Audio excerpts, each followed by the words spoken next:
Yeah, I was just going to mention that, about 12 miles or so as the crow flies north of what you're looking at in Navarre is the Interstate 10 bridge over Escambia Bay between Escambia and Santa Rosa counties, where Tanner Stewart is right now. We haven't forgotten you. We're still trying to get connections. Of course, we have all this equipment that can report from just about anywhere in the world. And when you need it most, you've got Tanner. Oh, let's call Tanner up. No further ado. Tanner, you out there? Hey, Bob, I am. I moments away from losing my hat to the Escambia Bay. Bob, turn around here. I think that you all, if I'm not mistaken, have brought up pictures of this truck here, but this is the scene now. It hasn't changed since we got here, I would say 20 minutes ago, but a tow truck is there trying to move this truck out. Now, as for confirmation, there were 2 people in the truck and reportedly 2 dogs. That hasn't been confirmed yet, but all are safe. That's coming from a patrolman that was just down the way from me that noticed our crews coming up. He stopped us. Florida Highway Patrol has allowed us to stop right here on the bridge. Traffic is going, so the bridge, as far as we know, was never totally shut down, but you see the scene here. You mentioned it, Bob.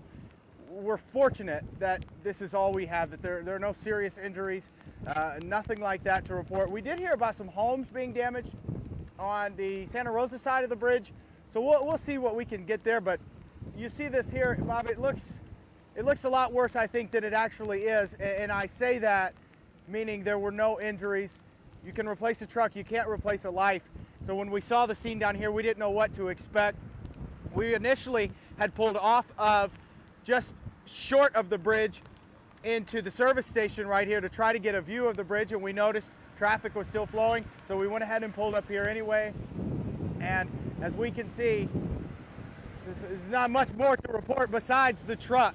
We're going to try to get to the driver, try to get to the passenger, and see exactly their condition. And I want to know how this happened. We know that the weather could have very well played a huge factor in this, but how? We've seen several trucks coming and going. We didn't witness anything on Interstate 10 earlier in Alabama, but you have to think this weather may have picked up somewhere down the line. Bridge is not the safest place for this kind of weather.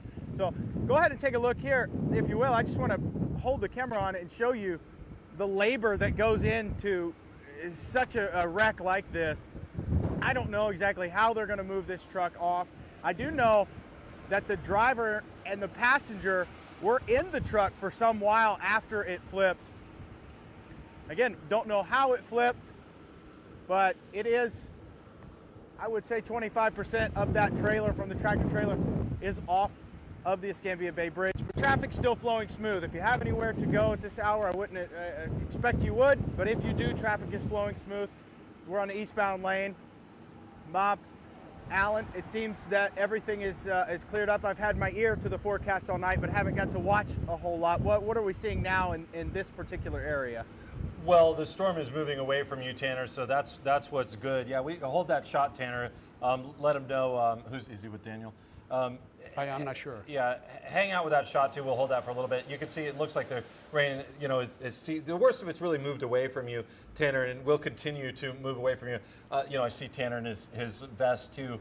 He's been playing it safe. You should. He should. He was worried earlier. I was concerned about him getting out in the storm too. He wanted to pick a spot that was safe where when the storm started to approach, he could go into some shelter. And that earlier on in the evening was at the rest center there in Baldwin County. He's a dad now, so he's taking it more seriously, isn't he? I think Daniel's arm is getting tired there, but good news to report here. No injuries. In fact, no reports of any injuries around Northwest Florida.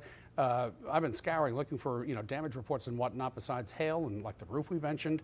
And this incident right now, so far so good. It always happens at the hours after a storm like this. Once it clears, we'll start to get some more damage reports, and hopefully they're not too bad. But it has moved through quickly. I mean, given the scene that we saw here not so long ago and the rotation that Joseph was reporting on about an hour ago, it's relatively calm there. It doesn't even look like there's much wind or much rain. And I'm looking at the scene at my house through the